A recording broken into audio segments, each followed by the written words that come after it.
मैं Bharti Jadhav Signet Public School New नरे हिंदी विषय की अध्यापिका। दुनिया में हर वस्तु, प्राणी, पदार्थ, स्थान का कोई नाम होता है। आपका भी कोई नाम है। इस प्रकार जिस शब्द के द्वारा किसी व्यक्ति, वस्तु, स्थान अथवा भाव के नाम का बोध होता है उन्हें संज्ञा कहा जाता है। तो बच्चों, आज की तासिका में हम संज्ञा इस पाठ के बारे में जानकारी लेने वाले हैं। तो संज्ञा इस पाठ में क्या क्या होता है, पहले हम यह जानेंगे कि संज्ञा के भेद कितने हैं और उन भेदों की परिभाषा क्या है। तो अब संज्ञा के भेद, प्रमुख भेद 3 है। एक व्यक्तिवाचक संज्ञा, जातिवाचक संज्ञा और भाववाचक संज्ञा। हिंदी के साथ साथ अंग्रेजी के द्वारा इस संज्ञा में और 2 भेद हमें बताए गए हैं। वो है द्रव्यवाचक संज्ञा और समूहवाचक संज्ञा। तो अब हम इन्हीं संज्ञाओं के हर एक संज्ञा की परिभाषा और उनके उदाहरणों के बारे में जानकारी लेंगे। तो पहली जो संज्ञा है वो संज्ञा हमारी है व्यक्तिवाचक संज्ञा। तो व्यक्तिवाचक संज्ञा की परिभाषा क्या है, यह हमें पहले जानना है। किसी विशेष प्राणी, वस्तु, स्थान आदि के नाम का बोध कराने वाले संज्ञा शब्दों को व्यक्तिवाचक संज्ञा कहा जाता है। इसलिए इसका उदाहरण यह है कि विवेक और कबीर शताब्दी रेल द्वारा मेघालय घूमने गए। वाक्य क्या है, देखिए, विवेक और कबीर शताब्दी रेल द्वारा मेघालय घूमने गए। हमारी परिभाषा यह है कि किसी विशेष प्राणी, वस्तु, स्थान, व्यक्ति का बोध कराने वाले शब्दों को व्यक्तिवाचक संज्ञा कहा जाता है। तब इन वाक्यों में विवेक, कबीर, शताब्दी, मेघालय यह शब्द हमें क्या बोध कराते हैं, किसी न किसी व्यक्ति का, स्थान का बोध करवाते हैं। इसलिए यह व्यक्तिवाचक संज्ञा हो गई है।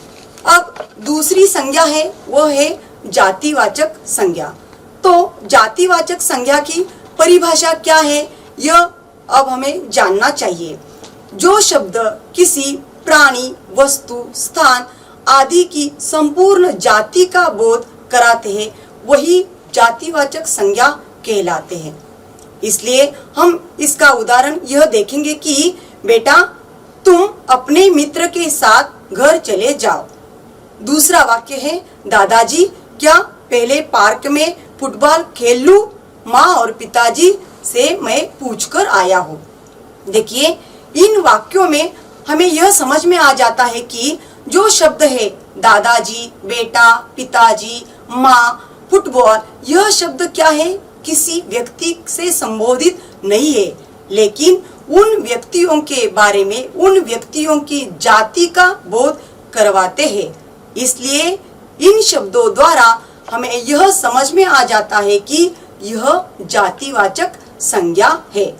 ऐसे ही शब्द किसी न किसी जाति का बोध करवाते हैं, इसलिए यह शब्द क्या हो जाते हैं, जातिवाचक शब्द, जातिवाचक संज्ञा कहलाते हैं।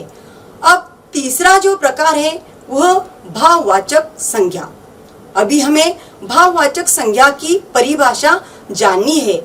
तो भाववाचक संज्ञा किसे कहा जाता है, किसी गुण, दोष, अवस्था, मन के भाव आदि का बोध कराने वाले शब्दों को भाववाचक संज्ञा कहा जाता है।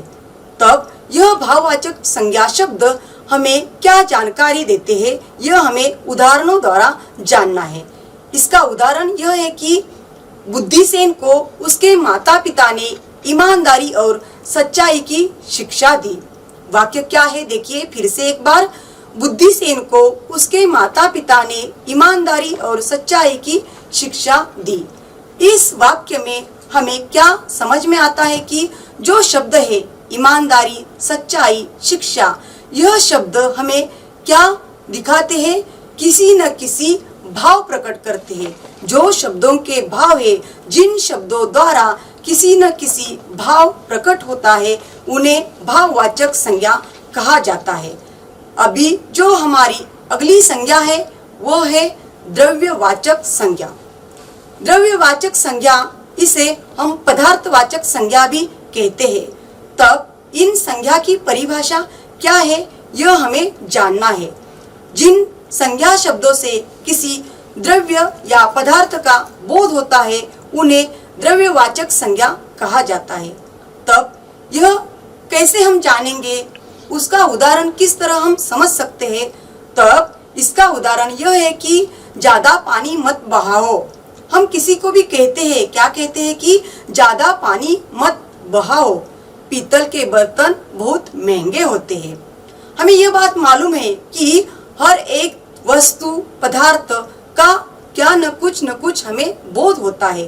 तब इन वाक्यों में हमें क्या समझ में आ गया है कि पानी और पीतल, बर्तन, यह शब्द हमें क्या दिखाते हैं, किसी न किसी द्रव्यवाचक, पदार्थवाचक और धातु।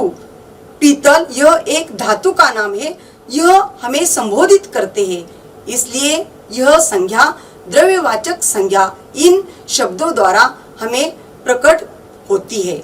अभी जो हमारा अंतिम संज्ञा का प्रकार है वो है समूहवाचक संज्ञा।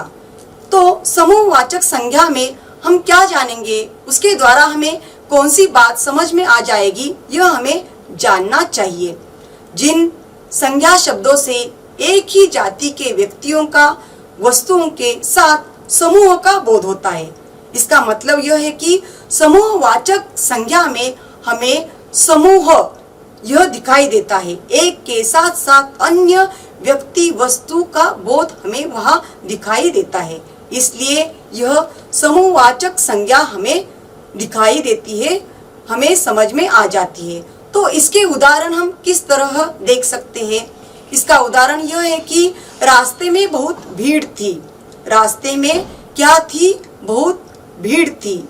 और दूसरा उदाहरण यह है कि अतिथि को फूलों का गुच्छा भेंट किया गया। अतिथि को फूलों का गुच्छा भेंट दिया गया। तब इस वाक्य में भीड़ और जो गुच्छा, यह जो दो शब्द है वो हमें यह दर्शाते हैं कि किसी न किसी समूह का बोध प्रकट होता है। मतलब भीड़ यह शब्द हमें यह दर्शाता है कि वहाँ बहुत लोगों की भीड़ है। और गुच्छा, जब हम फूलों का गुच्छा देखते हैं तब वहाँ एक फूल नहीं होता, तो अन्य फूलों के साथ वह गुच्छा बनाया जाता है, इसलिए यह समूह दर्शाता है। तब हमने आज की तासिका में यह देखा है कि जब संज्ञा देखते वक्त संज्ञा की परिभाषा क्या होती है, संज्ञा परिभाषा के साथ साथ उनके भेद कितने हैं और भेदों के साथ साथ उनके उदाहरण किस तरह के हैं। तब हमने आज की तासिका में संज्ञा की परिभाषा, संज्ञा के भेद, उदाहरणों के द्वारा जानकारी ली गई है। धन्यवाद।